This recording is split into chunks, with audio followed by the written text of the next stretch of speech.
Welcome to the Pindown, your Detroit Pistons podcast. I'm Wes Davenport from Motor City Hoops and Detroit Bad Boys. And I am Robbie Bettelon, covering Michigan State for The Only Colors, and of course, the Pistons for Detroit Bad Boys. We are very lucky today to be joined by a special guest, Sean Murphy from the From Half Court Podcast. Sean, thanks for joining us today. How are you doing? What's going on, Wes? Robbie, pleasure to meet you. Have fun chatting before the pod.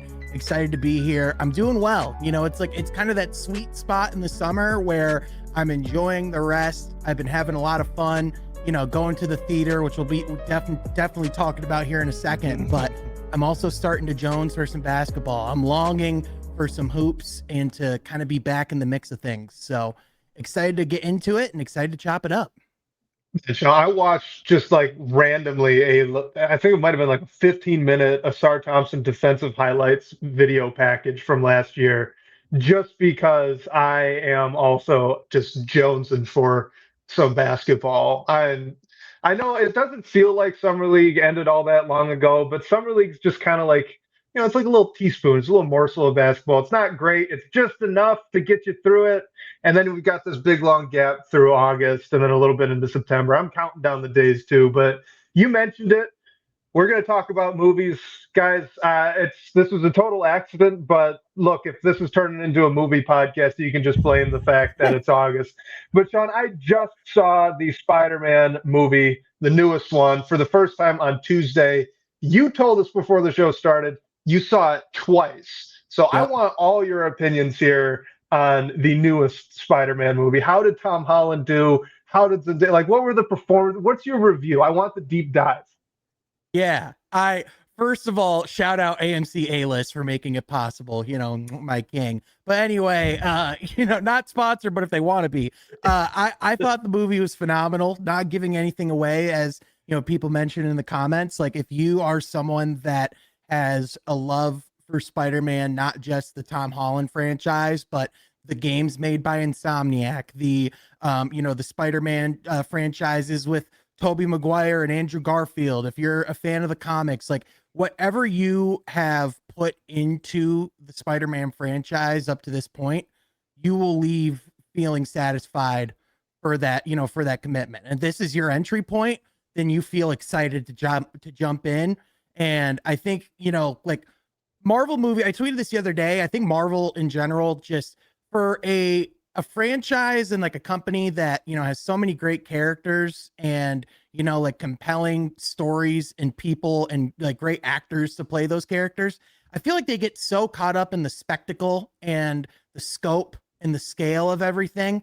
It's like not everything has to be a huge CGI, cluster on my screen. Like sometimes I just want to see characters in an interesting story that have great performances and have a compelling direction. And it's I also enjoy the fact that, because it feels like so many Marvel movies are just about nowadays, it's very similar to comic books where it's just, oh, well, we're just setting up the future run or the next movie. But it's, you have to still make something that is enjoyable or the reason to actually go to the theater for this movie in particular. I know not everything's going to be the stakes of Doomsday and Endgame and Infinity War and all that stuff, but that doesn't mean that you can't still tell a really fun story and something that's, that still feels really consequential. And, I think Tom Holland solidified himself as the best Spider-Man in my opinion. And, I'll just say this.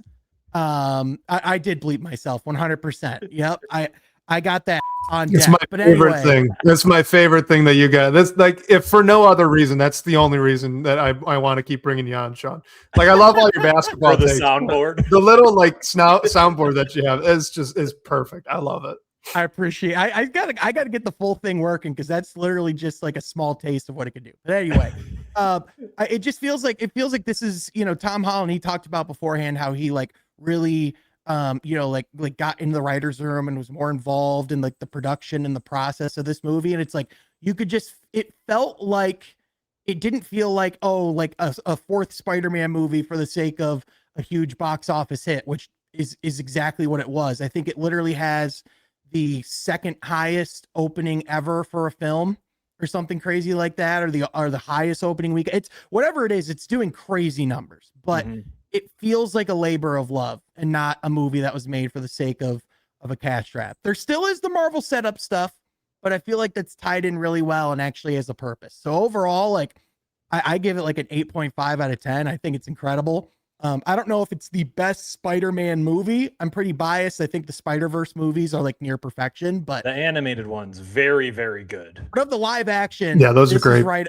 Of the live action movies, this is right up there at the top. You could tell me 3 or 4 of those are your favorite, and I couldn't blame you for it. Yeah, I think from my end, I've been slacking since Endgame and trying to like keep up with the Marvel universe. I haven't given you a reason to. Yeah, and that's totally fair. I've been trying to watch like Multiverse of Madness. I just watched Shang-Chi. I just watched, and I was like, okay, they're not, getting me out of my seat and getting me all excited to keep watching. And I was like, okay, I'm at least checking them off the list. I'm keeping the Marvel universe going, but going to see this new Spider-Man movie, I felt like I saw a brand new Spider-Man movie. I liked the like pulls to comics that it had, without spoiling too much. Plenty of new characters that at least I haven't seen. I know that there are some shows out there that feature some of them, but I loved the movie. Sean, out of the 4 Tom Holland movies, are you putting this one at the top? Because I think I do. Right before, there would be Toby and Andrew coming in with that one, but I put this at the top for me. Yeah, this is definitely the best Spider-Man movie that Tom Holland's made. I think people forget the other thing about No Way Home was like that was so fresh out of the pandemic that was really the first time that a lot of us were really able to gather in that type of setting.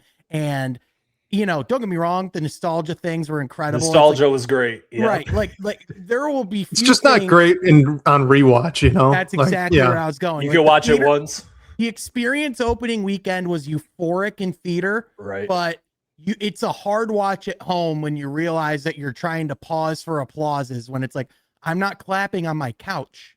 Like those, I don't think those things were fully factored in when the film was made. So it's like, for those reasons alone, it's like, yeah, I would say this is the best one.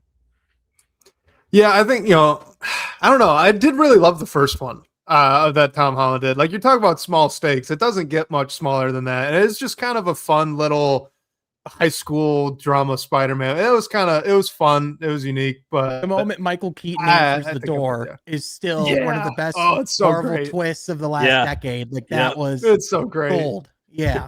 Yeah, it was. But ultimately, I think before I can really just willingly give Tom Holland the crown as the best Spider-Man, guys, I think I need to see him get decked out in some like black leather and do kind of a weird looking dance down the streets of New York. And until we get to that, I think it's still got to be Toby. I think this, you see, the thing is though, is that unlike Toby, like no offense to Toby, but I feel pretty confident in saying that I don't think Tobey Maguire has any professional dance training. Whereas Tom Holland, I think you're safe on that. Yeah, I feel pretty confident saying that. I don't know why, but I just do.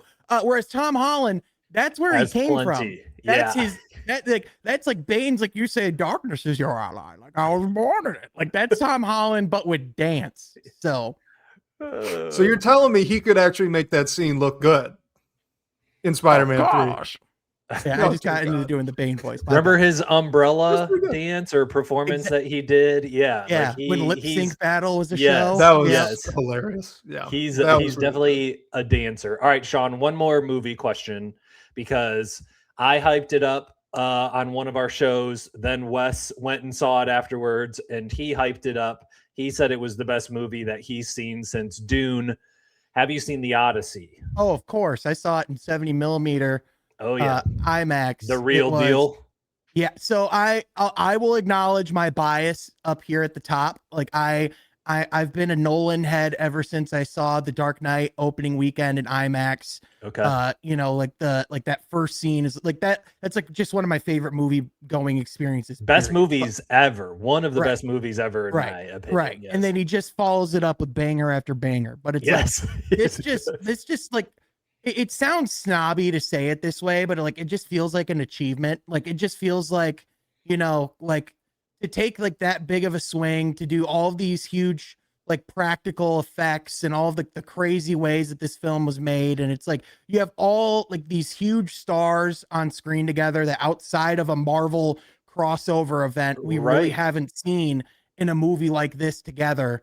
And to take a story like the Odyssey that's like so well known, that has like, like such like a reverence, but also it's a story that's been told so many times. And quite frankly, I think a lot of us growing up having to read it in school find the Odyssey boring. And I think there's like a natural kind of like, are we sure you want to do the Odyssey? Like, is this like the direction you want to go? But it's like, once you see the movie and once you see like where he's going with it, you understand exactly why this was the movie he made after Oppenheimer. And, it's been an incredible year for movies, but I just have a hard time envisioning anything beating this in Best Picture when it comes time to award it. Like, it was just that, like, Matt freaking Damon, man, like, killed awesome. Yeah. Oh my goodness. Yeah. All right, one quick question here, and then we'll move on to some Piston stuff. We do have some good questions. We'll talk basketball. We promise. It might be a stretch, but we're gonna give it a go.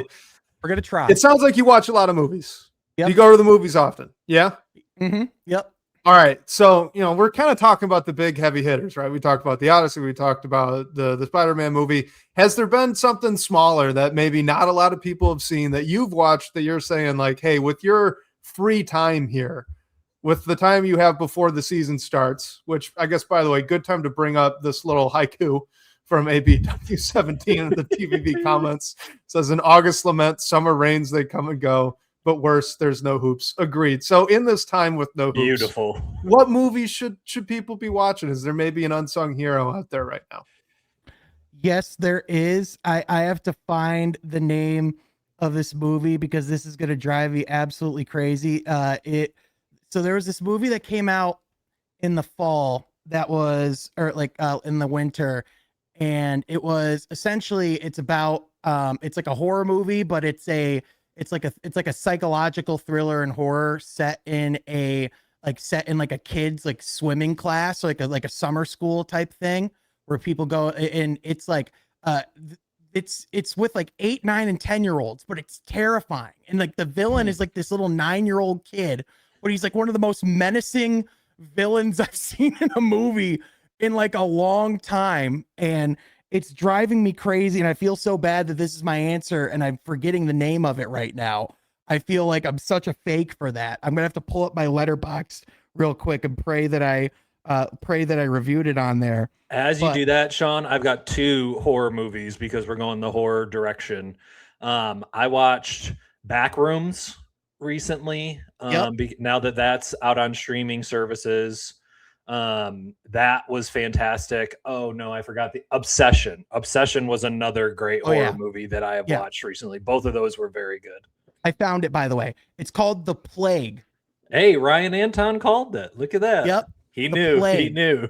One of the best movies I saw last year that I don't think a whole lot of people talked about. Like legitimately, like it was scary. It was like terrifying. It's like one of those movies where your anxiety is just going to be up to a 10 the entire time. That's what Backrooms got me with. That's how I felt with Backrooms. Yeah. All right. So if you haven't seen The Plague, watch The Plague. It's really good. Essentially, now that I remember the name, they essentially like they have this thing called The Plague, and it's like, like how kids are like, oh, they have cooties, stay away from him, like because he has like there's like one kid where they say he has the plague. And if you touch him, it's like they essentially like ostracize you and all this stuff. And so it's like a psychological horror with how mean and cruel kids can be. It's like really, really good. All right. Anyway, I'm adding it to the list. All right, Caleb here. He asked if I've watched Backrooms. Guys, I'll confess here. I am a wimp. I am just horror movies are not my scene at all. And it's for 2 reasons. One, as I said, I am genuinely a wimp. So like there's no middle ground with horror movies. This is how I explain it to people. If a horror movie's genuinely scary, I'm out. Like I don't want to see it. It'll keep me up all night. I'll lose sleep. I'll have no fun.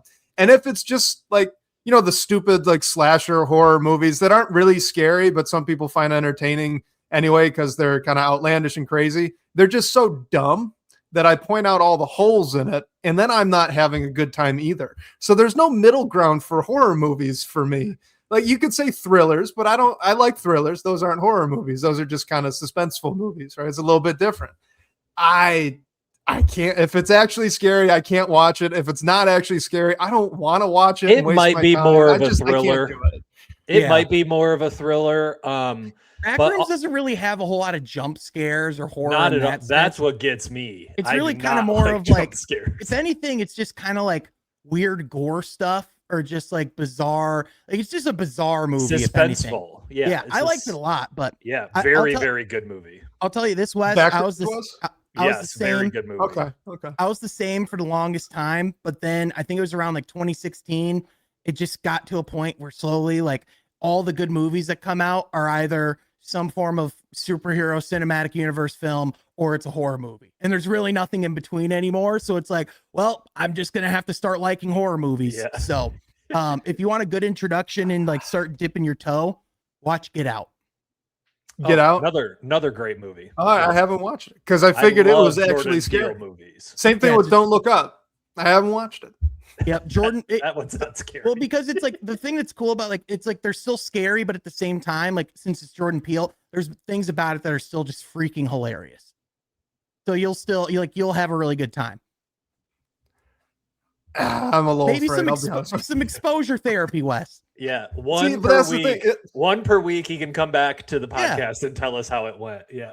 See, this is the thing. Like, I don't believe in acquired tastes either. It's like, if I don't like it right away, I'm not going to like it. Why bother? Why put in the work? If it's not good, it's not good. Everything I like now, like coffee, I liked it the first time I had it.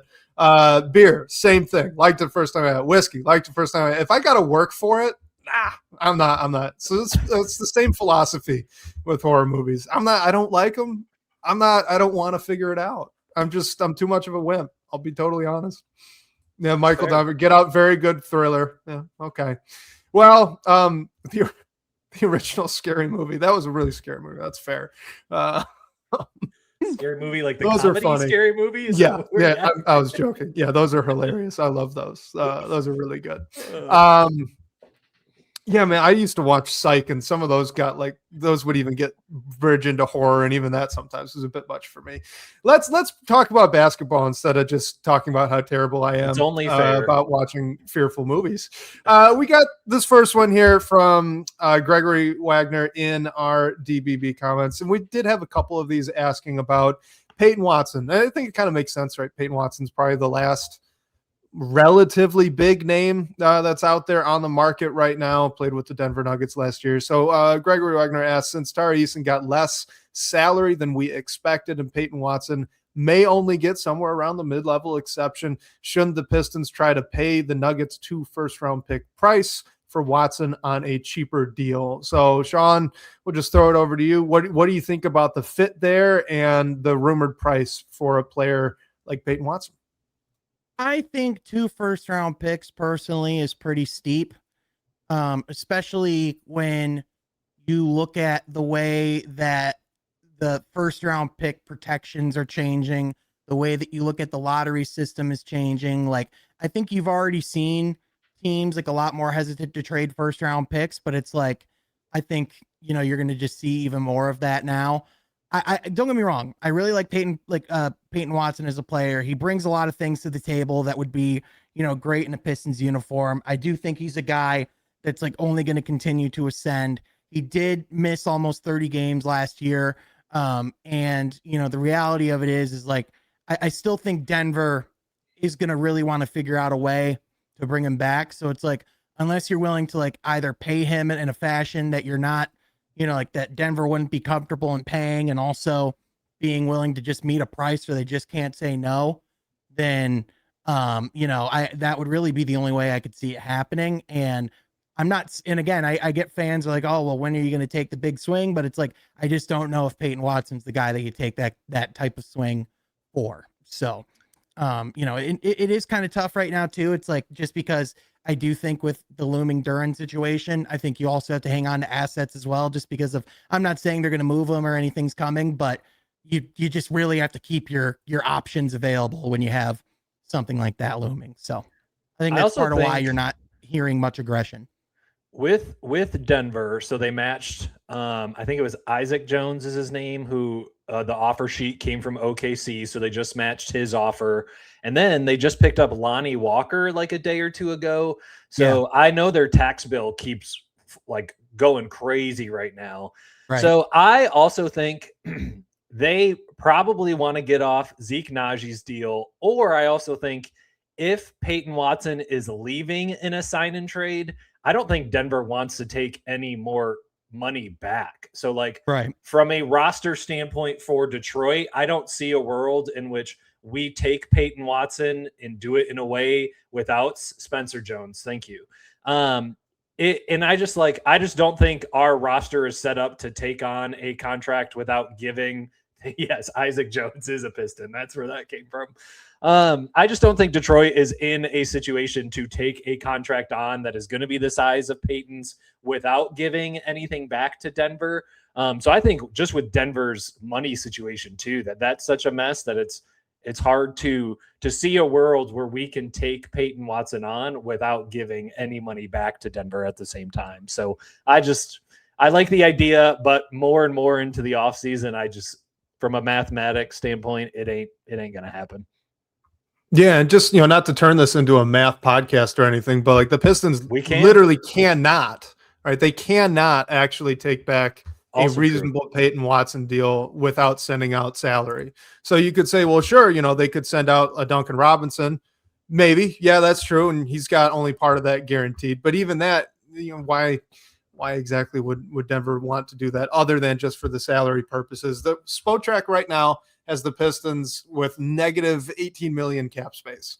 And that's obviously including Jalen Duren's hold, which right now is at just under 20 mil. So in order to sign Peyton Watson without taking anything back, you just have to renounce Jalen Duren's restricted free agency rights.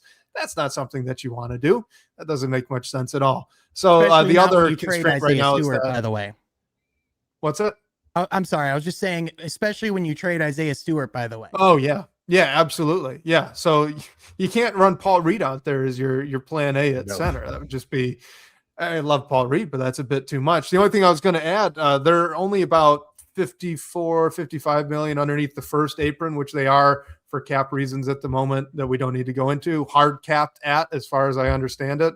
So even if you say, I want to bring in Peyton Watson, and if you understand that Jalen Duren's probably going to be getting somewhere in the realm of like, we'll just call it 35, the most you could give the Peyton Watson is 20. And at that price, you'd figure Denver's probably not letting him go. He wants more than that, right? So I would agree with YouTube user here that in order to make the money work, I think you would basically have to send Duncan Robinson to a third team and probably picks to Denver to where they don't have to take anything back. And I just think when you have your own restricted free agent where you're already struggling to get him under contract to go get involved with another restricted free agent, I don't know if that would send a bad message to Duren too, but it just, if you're doubling up on restricted free agency, it just is, I just think it's too messy for anything to get done. Yeah. So related to this, we had a unnamed caller leave us quite a few questions in the voicemail, and whatever your name is, sorry you didn't leave it. Would love to call you out by name here, so apologies for that. But they were just a little bit too long, so we tried to say, you could leave the voicemail, try to keep it around a minute long. Both of these together combined to about 4 minutes. So we apologize, we can't play it, but we did listen to it, and these were good questions. So related to this Peyton Watson thing, our unnamed caller here, they asked, why don't the Pistons make a play for Peyton Watson, which we kind of talked about, and then said they have the cap space in the first round picks. So are the Pistons being needlessly conservative? Well, we kind of talked about the cap space. We talked about the first round picks. I think the more interesting question here is this last part, right?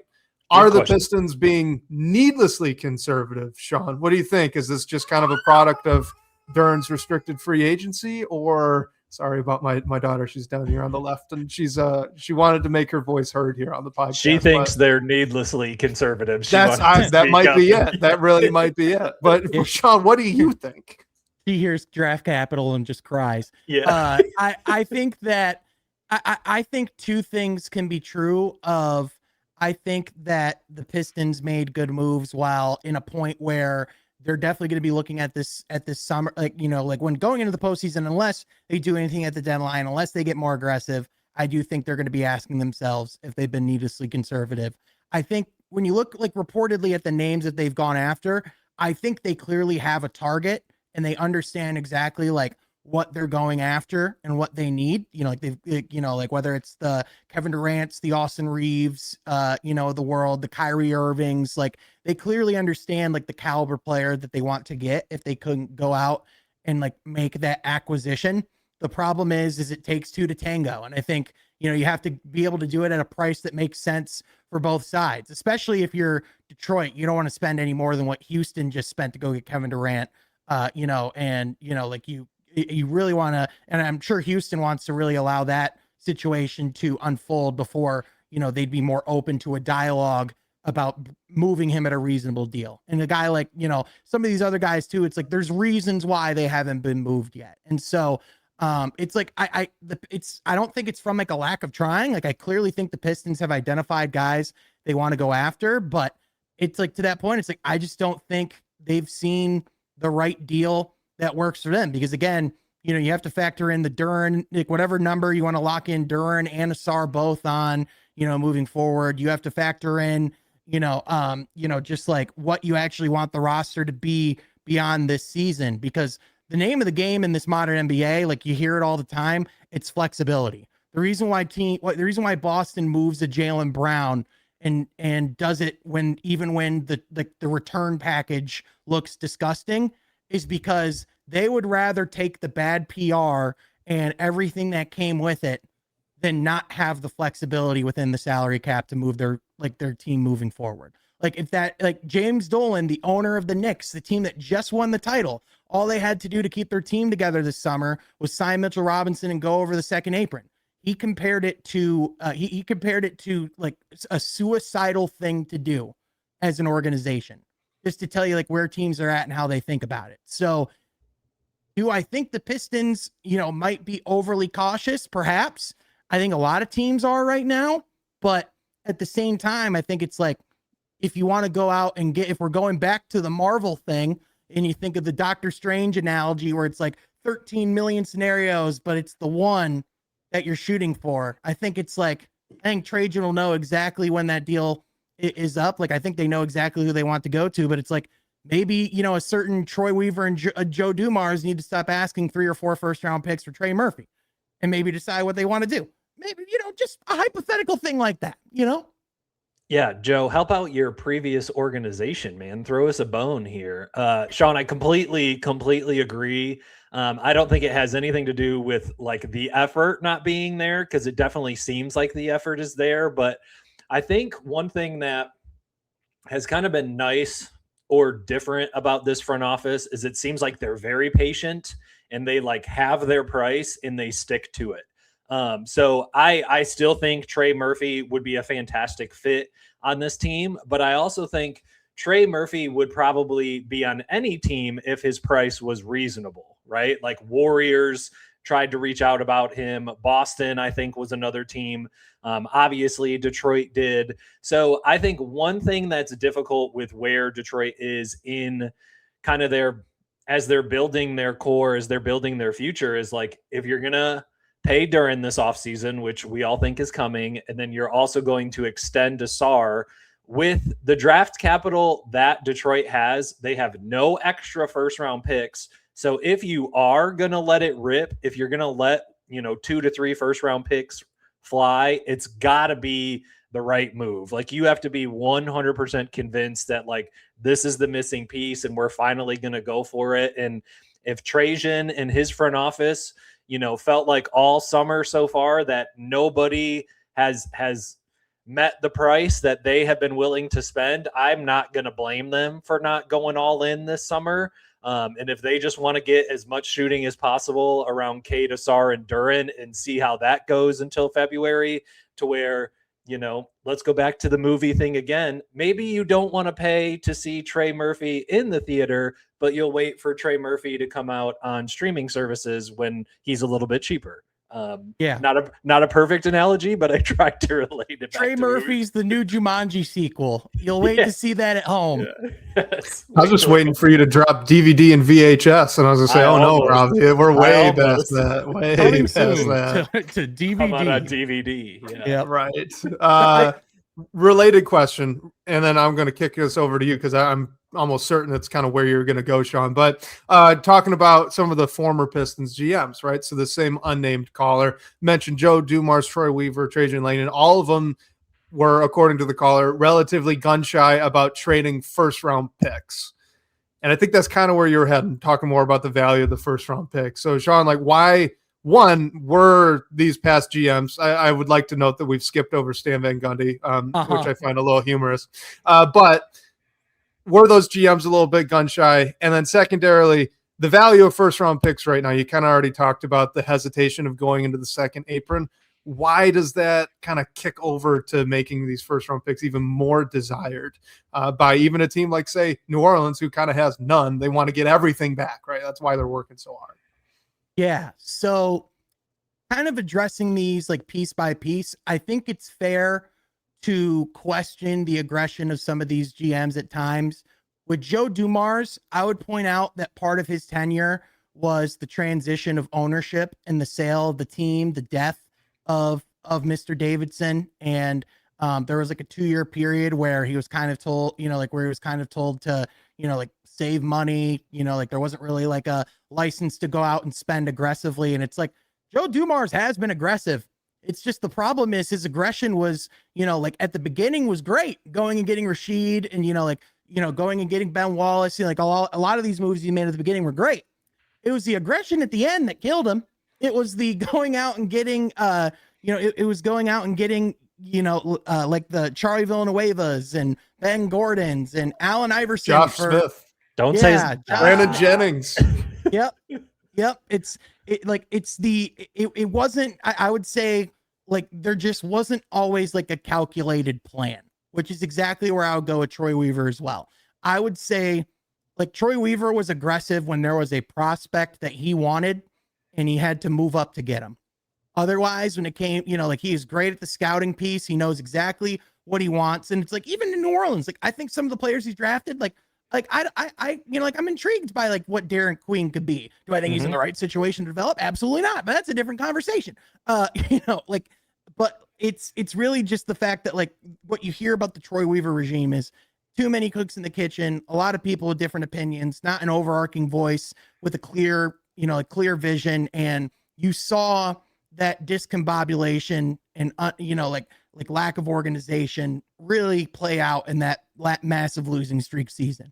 And the big difference with like Trajan is he's a lot more pragmatic. He's very, very thoughtful. Like even like you see him at press conferences, he always, before he answers, always takes a second and pauses before he thinks, before he says what he's going to say. And, it's like the most emotion I've ever seen him like ever display is like he laughed like it's something I said one time. Otherwise it's just very, very stoic. So it's like all that to say, I think the reason why Trajan is being more like is being careful with his hand is a completely different reason than Weaver and Dumars, because whereas Weaver and Dumars, sometimes I think they wondered what the game was, what the rules were, what exactly they should be playing and what they're even trying to build towards. Whereas like with Trajan, it's like he's coming in under this massive, like cap system that every team in the league is trying to come to grips with right now. Yeah, Dumars here. I don't know that I would call Joe Dumars gun shy. Somebody mentioned, I think it was Pistons fan mentioned it with the Sheed trade. He did give up Chauncey.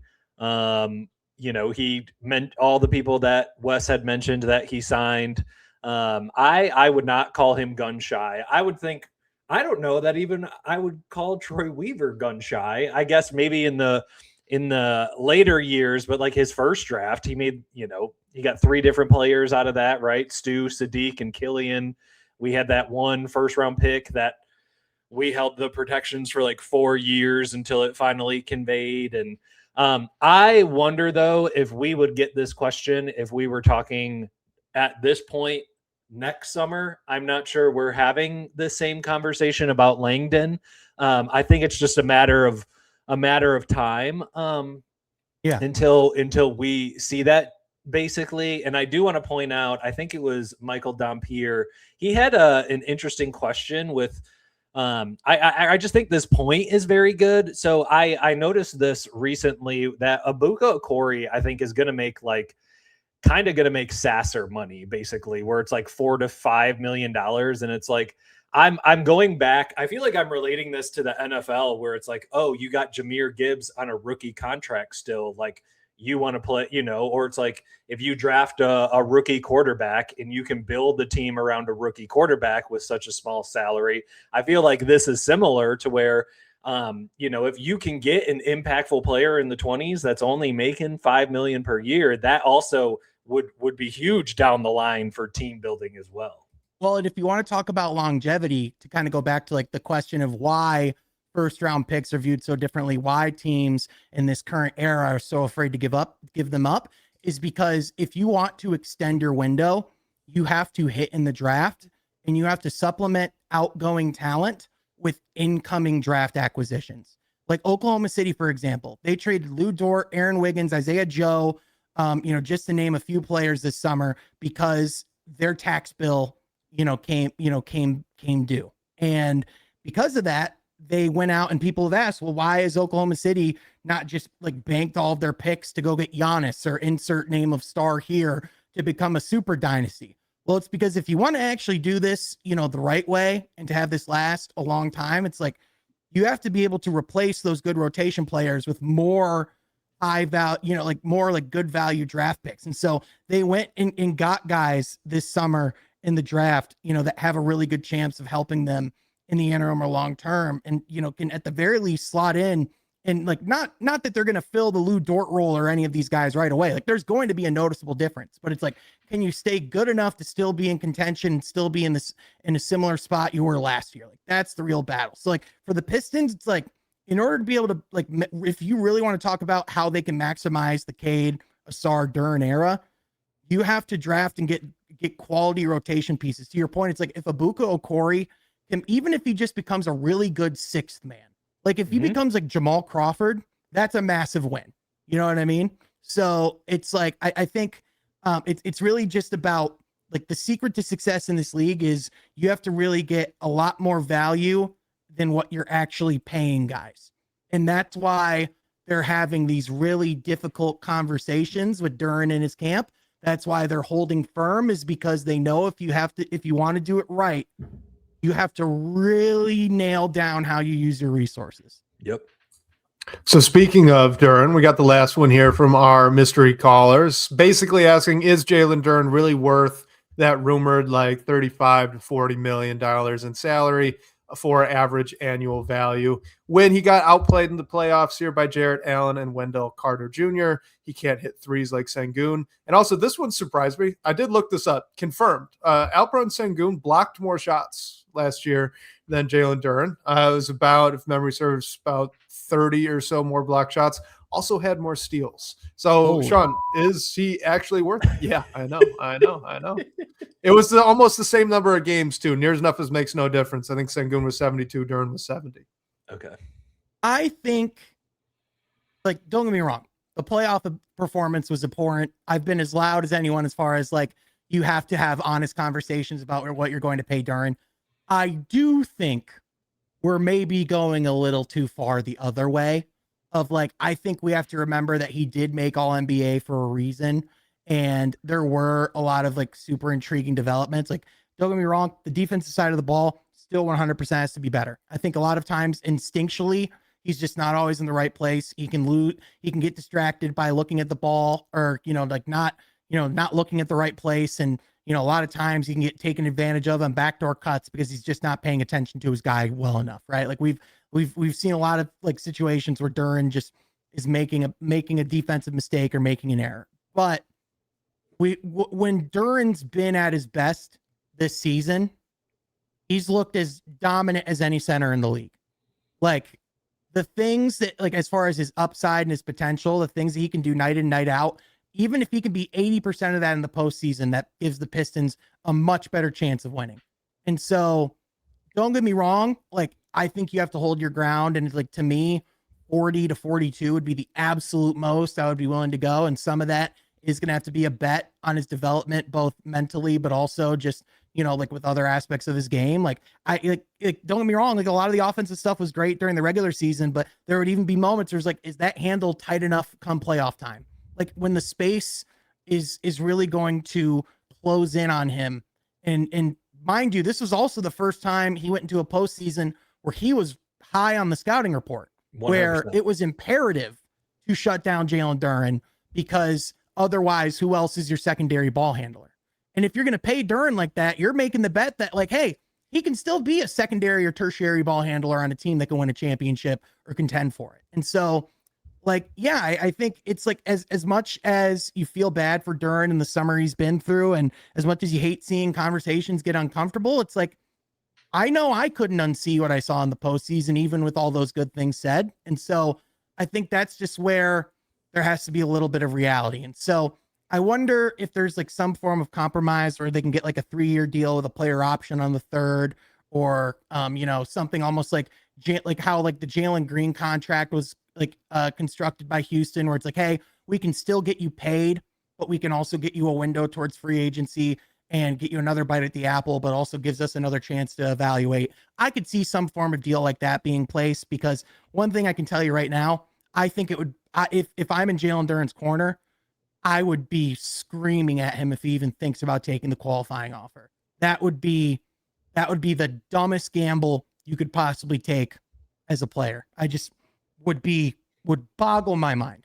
Yeah, I would be shocked if he took the QO. He would be the first NBA player to turn down more than, 150, 175 million if it's a 5-year total. But Sean, I completely agree with your synopsis of the playoffs, of like, this was the first time in his career that he's been specifically game planned against, where like both teams, Orlando and Cleveland, were taking away that Caden Duren pick and roll and just making us go elsewhere with it.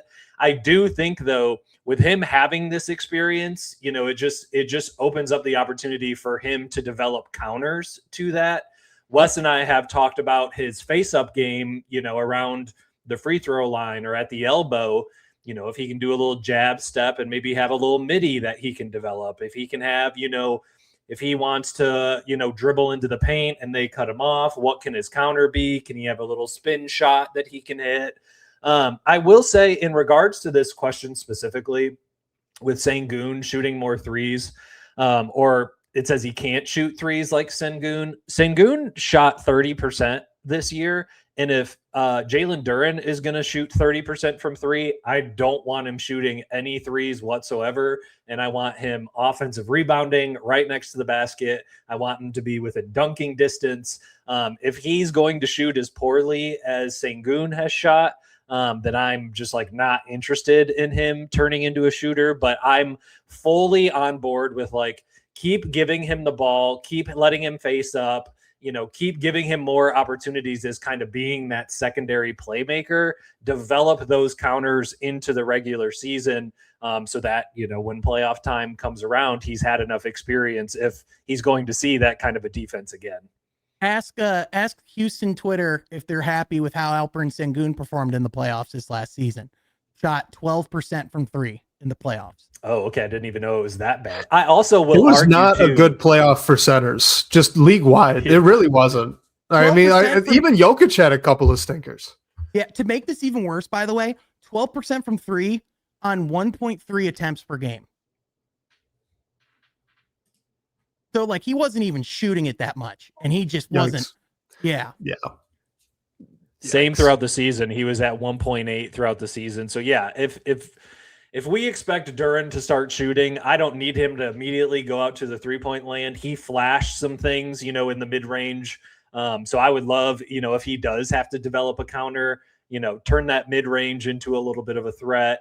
If you're dribbling and they cut you off on your way to the paint, develop a counter from there. I also just want to see him become kind of a better playmaker. He definitely became a better scorer in this past year. But I remember the New York Knicks series in round 1 2 years ago, him being a short roll passer to hitting Asar in the dunker spot, or he's going to have more shooting around him. I'm on board with both giving Asar and Duren like as many on ball and playmaking opportunities as they can get, you know, in the regular season through those first 50 games or whatever it is until February. And I think you reevaluate then to kind of see how they both have done with the most shooting that they have had around them in their entire career so far. So at least some more spacing will be there, but I'm excited to see kind of how they both can grow as secondary playmakers. And then you determine, you know, do you need to still go get that guy, or what do you need at February from there? So as much as we love Tobias, like, you know, like, and as much as like that's going to be a big loss, like I think what John Collins brings as far as the, you know, not only the spacing from beyond the arc, but the vertical spacing too. It's like now there's more than one pick and roll threat and a lob threat that teams are going to have to contend with. So in theory, you would hope that more easy looks are coming Duren's way. That would, you know, just make the game come more natural to him as well. So you would think things like that will like take some pressure off of his plate, so to speak. Right. All right. Well, speaking of Jalen Duren, we're going to start off with the Jalen Duren if-then question just because it's fun. So we're going to do a little fun game here to end out the show, guys. It's going to be called If-Then. So the premise is either Robbie or I, we're going to say a statement. We're going to say, suppose the season ended tomorrow and this happened. So whatever it is, it could be good, could be bad, could be kind of neutral. Then the rest of us, whoever's not asking the question, they have to kind of fill in the blank, right? So if X, then Y. What would Y have to be? That's the premise here. So, guys, let's just start off with the Jalen Duren one. So if Jalen Duren earns another All-NBA honor, then, Sean, what had to have happened this season for JD? I think I think if he were to earn another All-NBA nod, he would have had to have taken a significant leap on both sides of the floor, because I think if there's anyone that he's going to have to convince again that he, you know, like how good he is, it's the voting populace and it's the people within the media sphere. Because right after, you know, the All-NBA voting is when the playoffs happened, and there are a lot of voters that look and felt really, you know, that think they looked and felt really stupid for voting him an All-NBA after the playoff performance that he had. So statistically, if he goes out and has the same type of season as he had last year, I think voters, whether this is fair or not, would have that in the back of their head, and I think would begin to question the legitimacy of his case. If he were to take that jump that we talked about on the defensive side of the floor, if he were to become one of the league's better rim protectors, if he were to, you know, like solidify himself, he's a good rebounder, but if he continued to become a great rebounder and, you know, like kind of take more steps in those areas, I could see a world where, you know, like where he's in that conversation, if he just becomes like a true interior dominant force. But I think he's really going to have to work for it. And I think he's going to have to showcase areas of his game that we haven't seen before, because whether fair or not, I think he's going to have a harder hill to get there than other players because of the bad taste in voters' mouths that he left with this playoffs. I'm gonna go at this from a roster management kind of perspective instead Gibbs of an just got the bag, by the way. Who did? Jahmyr Gibbs. He just got the bag. Oh, he did just get paid. Okay, Yep. good. 3 years. Good. Love that. 3 years, 75.7 with 51.5 guaranteed. Okay. Does that make him the highest paid? Yeah, Yes. just beat Bijan Robinson. Good for Gibbs. That's fun. Yep. I'm gonna look at this from a roster perspective, or kind of like a from a Trajan perspective. If Jalen Duren made another All-NBA team, I'm gonna say that they did not. Then would be my thinking of, like, they were sold on Duren as that number 2 guy. He's continued to be. He's continued to prove that, like, he can carry the load as the second scoring option, as kind of being that secondary hub when you know, Cade can't generate a shot. We're going to go to Duren and see if Duren can make something happen. So I'm going to tweak this a little bit, instead of saying, you know, what's going on in the court, but I also say, I don't think if Jalen Duren makes another All NBA team, I don't think they made any big deals during the season then, and they kind of just rode with what their roster looked like, and JD is basically that second guy again all season. Yeah, I was just going to add in real quick, and Michael Dompier brings up a good point. So if Duren is All NBA, it also probably means the Pistons were around a 55 win team. I think that'd probably be true. I think, similar to the line you were going to draw there, Robbie, like he's not only the de facto second option, which he was last year, he's also now, looking at this roster, kind of the de facto second playmaker. So I think that's the path, right? Like if Jalen Duren plays well enough with ball handling duties, like he's going to be a ball in the hand playmaker for himself and others. He has to be, because there's really, other than maybe a Sar Thompson or a rookie in Ibuka Okori or a really second year player in Dana Streak, it's like there's not a lot of options, at least not high profile ones. Duren's actually got, weird enough as it is to say, kind of the best track record of all four of those guys for making plays with the ball in his hands as of right now. So if that's where it's going to go offensively for him, and he suddenly he's just a high volume isolation guy out of the mid post, and it looks really good, I could see that. So maybe a few more points per game, but also like 3 or 4 assists.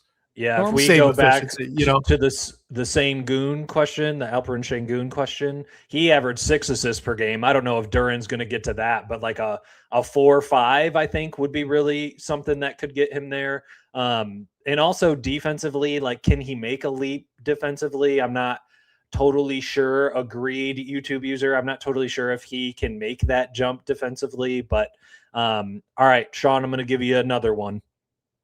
So in this scenario, we get to the end of the season and Ibuka Okori has made all rookie first team. What would have to happen for Ibuka Okori to make all rookie first team? I think he would have to become one of the most consistent off the bench guards, like right away, or one of the more consistent off the bench guards as far as scoring output. And I think the big thing that they've talked about a lot with Ibuka Okori is not only liking his playmaking ability, but his ability to make plays without turning over the basketball. He's a guy who, I'll be honest with you, I did not watch Summer League with as much intent as I did the Cade Cunningham years, or, when we were in a different era of this team. But the things that really stood out to me, because when I watch Summer League, I don't look at results. I look at traits. I look at things that I think can transfer over to the league. I look at characteristics and how guys instinctually act, because when you're in a summer league aspect like that, you're just playing off of instinct. So the thing that really stood out to me about Ibuka, other than the fact that he obviously has a lot of tools in his bag and a lot of things in his arsenal as far as being able to create separation and like intriguing things from a scoring standpoint, it's the effort he puts in to always make the good pass, like making a pass easier by getting closer to a teammate and doing little things like that to where he's not going to have many turnovers in the turnover column.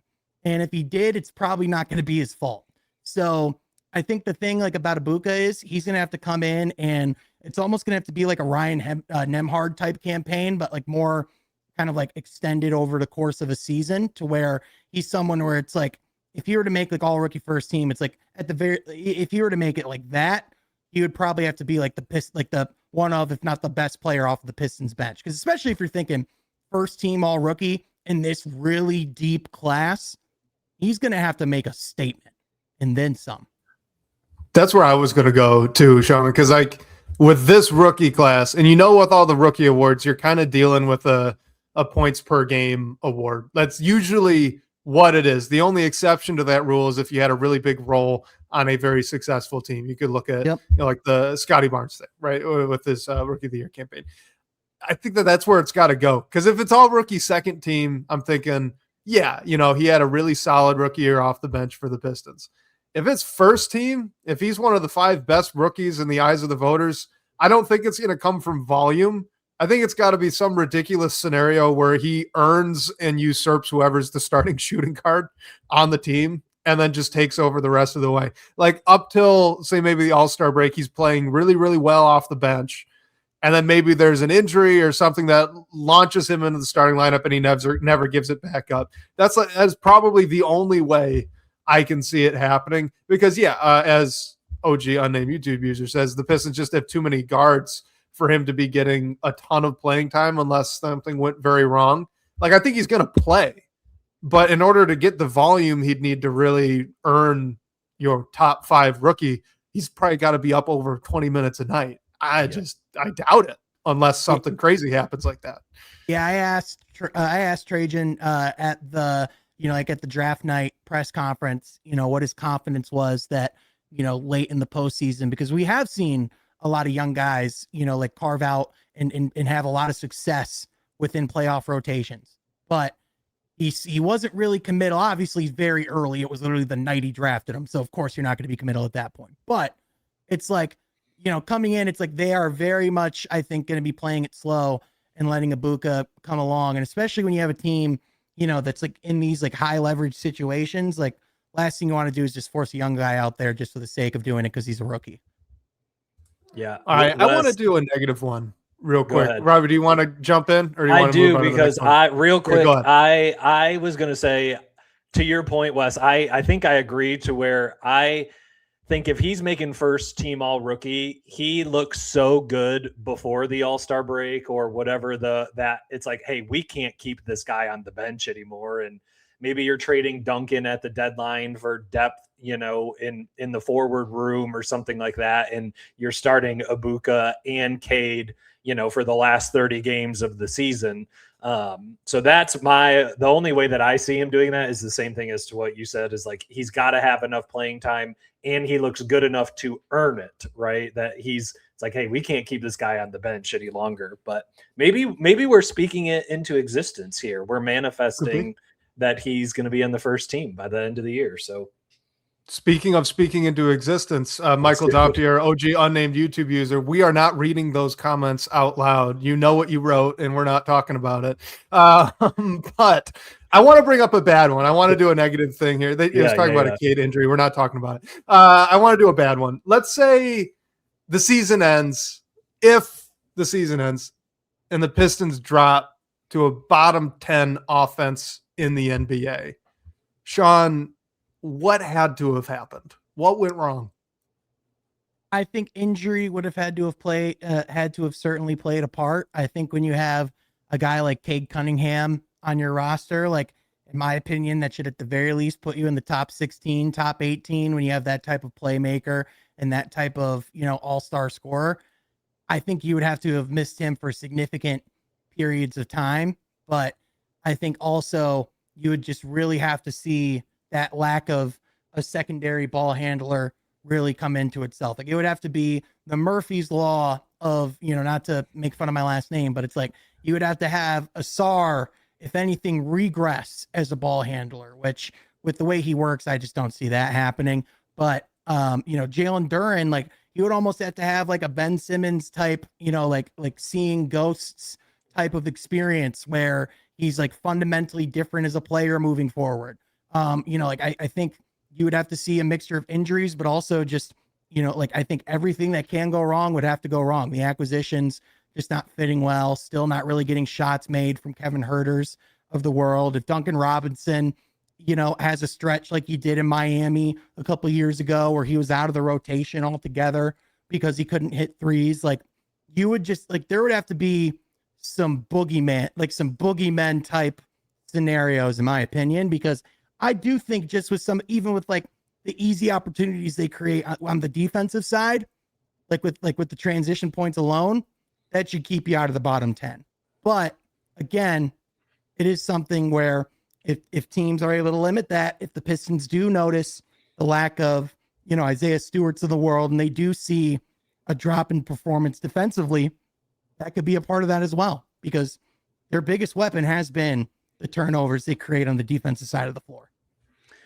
Sean, with Murphy's Law, I did not think you were going to reference your last name and we're going to reference something else. Do you know what I'm thinking of in reference to?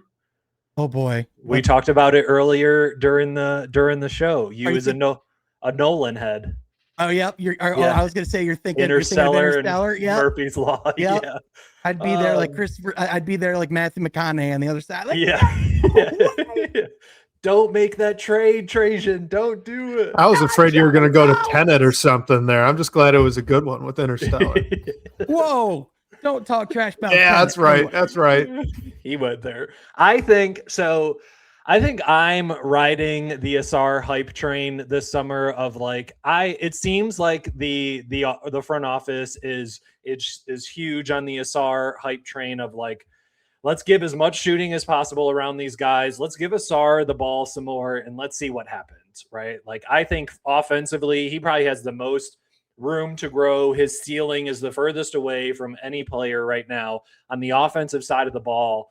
I think if they're I don't think they're putting all their eggs in one basket in terms of Asar. I think they're putting probably more eggs into the Asar basket moving forward, especially with like on ball and giving him more opportunities to kind of be that secondary or tertiary playmaker next to Duren.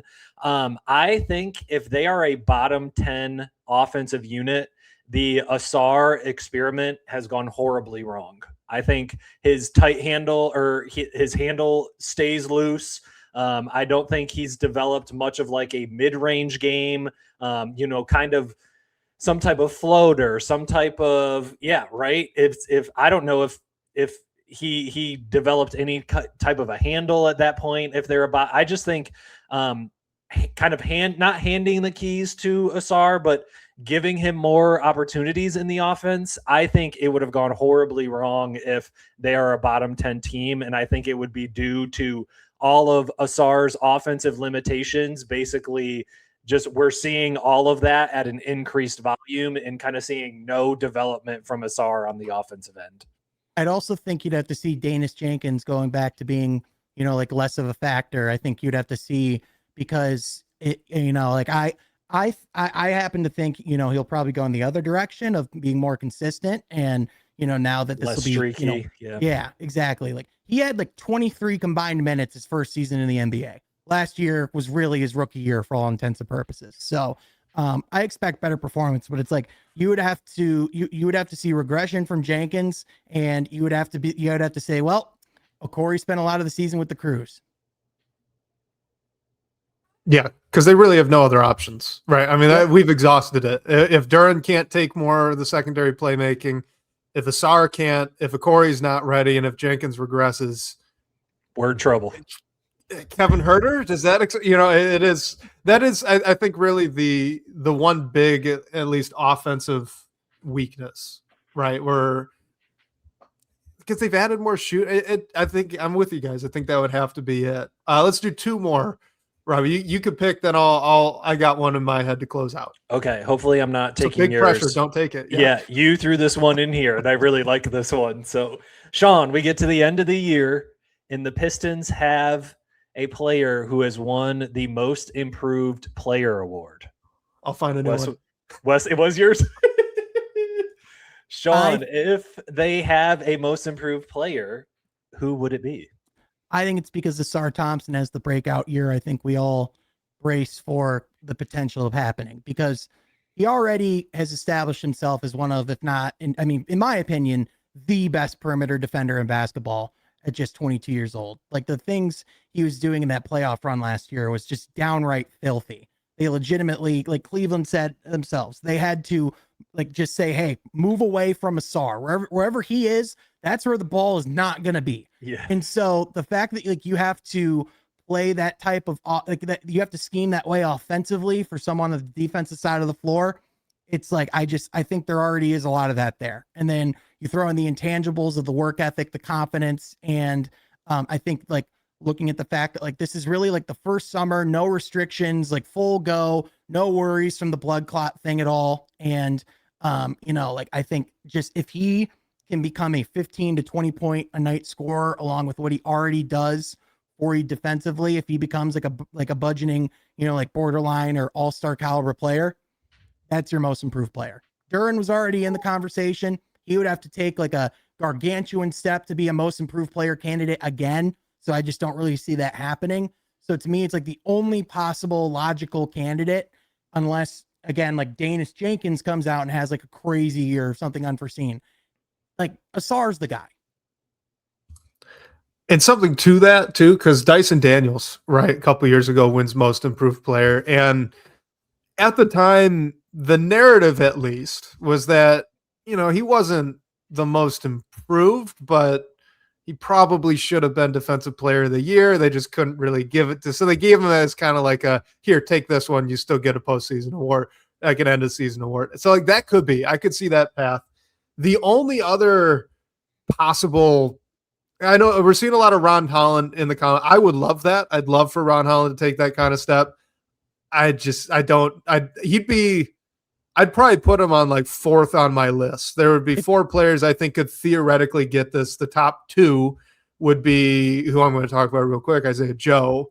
I think if he starts and gets a lot more volume, there's a little bit of an on-ball ability there, at least as a scorer, where I think, hey, maybe he can unlock and tap into some of that. So that's possible if he takes a really big scoring bump.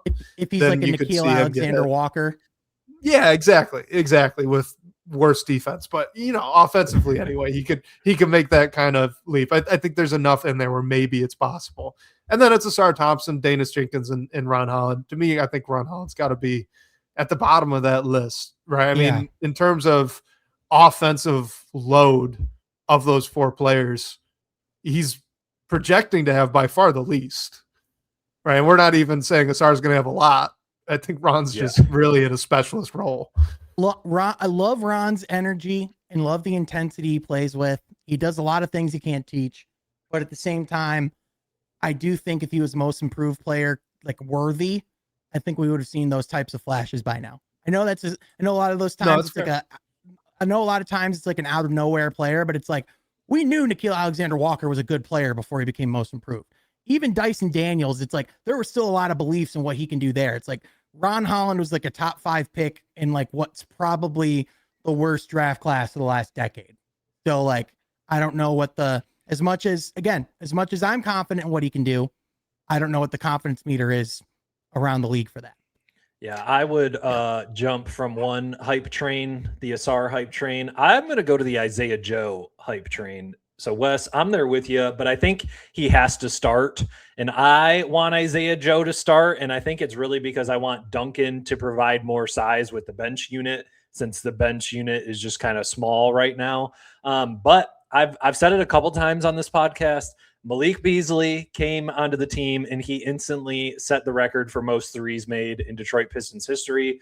Duncan Robinson joins the team and he becomes second. So playing next to Cade Cunningham, if you are a movement shooter, you're going to get threes up. He's going to find you the ball. And just given that Isaiah Joe played his way kind of out of the playoff rotation for OKC, if he were to then come here and start and kind of be given his biggest workload of his career, playing next to, a point guard that averages 9-10 assists per game, I just think he's going to have as many opportunities as possible. And as someone who's made 40% from 3 of the last 4 seasons, like, man, I'm pumped about Isaiah Joe. Every time he's going to catch it, I'm going to want him to shoot it. I'm going to always want to see him let it fly. It is really intriguing to think what he can do with that expanded type of role, because he was just part of one of the deepest rotations in the history of basketball with what we saw in Oklahoma City. So it's like, I think that we're going to see, I think there's like a very real chance that we could see like Atlanta could be a much better team because of the guys that they went out and got from Oklahoma City. But it's like also too, it's like, I think there's a very realistic chance that the Pistons just got an awesome player, essentially, really for free for all intents and purposes, just taking on salary. So yeah, I think they got to feel pretty freaking good about that. All right, Sean, let's end on this one. I was really curious to get your perspective on it. I was excited when I thought of this one, but let's say we get to the end of the season and things went exactly the way you expected them to go. Tell me what happened. The way I expect this season to go is I think that they will have made the conference finals, or right on the doorstep to a finals appearance, but ultimately come up just short. Whoever that's to, if I'm being honest with you, no idea. It could be, you could have me buy into the hype of the 76ers and say that they make a finals run, like this East is so top heavy, and like there's not a lot of things that are really separating the top teams from each other right now, to where I don't really know who my favorite is. But I feel pretty confident in saying that the Pistons are in a position to take another step. And like, would it be disappointing to some people if they made a conference finals and didn't make it any further? Maybe, but like, I would argue that that's a massive success. I mean, getting to the conference finals in itself is a really hard thing, but also it's like this team already was a game away from that before making any substantial moves. And so I think that the way I expect this season to go is I think we continue to see Cade. I think we see Cade establish himself as the best player in the East. And I think that becomes abundantly clear by game 50. Like, as good as Giannis is, as great as Tatum and Brown and all these other guys are, it's like, I think Cade will be standing in a league of his own, like by the time we're at All-Star break, when we're looking at the East. I expect Asar to have a big season. My biggest concern is just what this looks like with Duren, as far as how you're going to be able to bring him in to the fold, as far as what the contract looks like. And can you repair the relationship enough to still get the best out of him? Because we've seen, like with like the DeAndre Aytons of the world, when guys don't necessarily get their way or their feelings get hurt through certain things, it just changes the way they approach coming to work every day. And as much as I don't want that to be the case with Jalen Duren, you got to acknowledge at the very least that it's a realistic possibility. All right. I think I was more hoping we could end on that really awesome Cade Cunningham note, but I guess on that kind of more concerning note, I think we do have to close it out. But Sean, thank you so much for coming on, man. Always love having you on the show. Can you let everyone know where they can find your work, where they can find your podcast, and all the great coverage you're going to be doing this season for the Detroit Pistons? Hey, appreciate you guys having me. This is a lot of fun. You can find my podcast From Half Court wherever you get your podcasts. YouTube is going to be the main platform. You can also follow myself on Twitter at Sean Half Court, and you can also follow me on Substack, the From Half Court Substack. Going to be doing a lot more writing this season, so stay tuned for that. But thanks for having me, boys. It's a lot of fun.